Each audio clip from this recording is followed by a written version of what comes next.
I've always been focused on peak performance. But I read an article where you talked about the difference between peak performance and optimal Yeah. performance. Yeah, absolutely. And I will say, as an athlete, peak performance is actually what you're looking for, because athletes, they hold a pretty high position in all of our vision. We try and endeavor to be peak all the time, peak here, peak there, peak everywhere. Everybody wants to be peak, and honestly, even when I was still in the SEAL teams, people would tell me, "Well, you Navy SEALs, you're the ultimate peak performers," and I would disagree with that, because peak by definition is an apex, and there's only one place you can go from an apex, and that's down, right? Peak also has to be, normally, often has to be planned for, scheduled, and prepared for, right? So the pro athlete, for example, the pro football player plans and schedules his entire week so that he can peak for 3 hours on Sunday. Okay, we don't get to do that in the real world. We don't get to do that in the SEAL teams, right? And so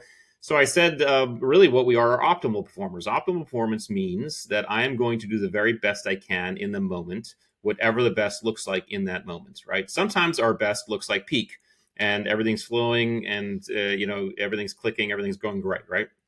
Sometimes our best, however, is I am just literally head down, going step by step, just nugging it out, because that's all I have right now, and it's dirty, and it's gritty, and it's ugly, and it's hard, and that is still performing optimally. And so optimal performance allows us to think about a couple things. First of all, it allows us to celebrate those times when we are not at peak, when we're just gutting it out. And I can't tell you how many missions I went on, and afterwards we'd get back and be like, "Man, that was ugly," right? But we still got the job done. Okay. So it allows us to celebrate those times when we're not peak and we're just gutting it out. But it also allows us to do what I call responsible energy management. In other words, I don't need to be peak when I'm driving to the grocery store. Okay, I can be at some other energy level. In fact, kind of a myth I'll bust about Navy SEALs, because most people may have seen this on TV or movies. They might see a group of SEALs getting ready to do a mission, and they all huddle together like some sports team, and they're hoo-yawing and high-fiving, and that never happens. Okay, never. In fact, most of the time we'd be in our helicopters flying into combat, and the guys would be asleep. The guys around me would be asleep. They'd be napping. And there's a reason for that. It's because we don't know what's coming. We don't know what's going to be required for us in terms of energy and time. And so we're not going to waste anything by doing stuff we shouldn't do. And so optimal performance allows us kind of think about performance as this umbrella underneath which peak lives, and gutting it out lives, and even recovery lives, right? But you can modulate. We can put athletics on the side there, because athletics, you really need to be peak for those moments, right? But Right. every high performing team understands this and modulates their energy, because that's how you play the long game. I absolutely love that. I truly believe that that is one of the biggest misconceptions, I think, in the business world. I think that, sure, athletes talk a lot about peak performance, but I think you even hear a lot of leaders. You and I do a lot of work with executive and leadership teams. And I think, I don't know about you, but I still hear the word peak performance. I need to become a peak performer. We need to instill more peak performers in our organization.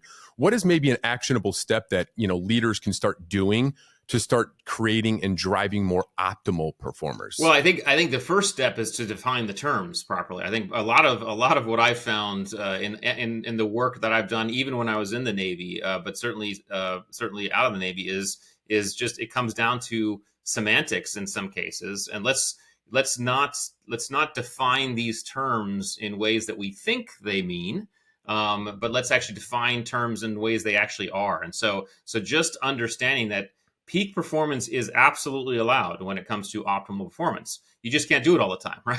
So you can understand, and you don't need to do it all the time, right? The truest performers can peak on demand, they can recover on demand, they can gut it out on demand, right? That's really optimal performance, means a true level of control. So define the terms, giving people permission to understand. I think in the work I've done with organizations, just showing them this model allows them to now say, "Wait a second, it's okay to be gutting it out right now." That's that, because I'm still moving, and in fact, it also encourages people to gut it out, because if they can't feel like they're peak, they're like, "Well, at least I'm moving, at least I'm doing something," and that's all good.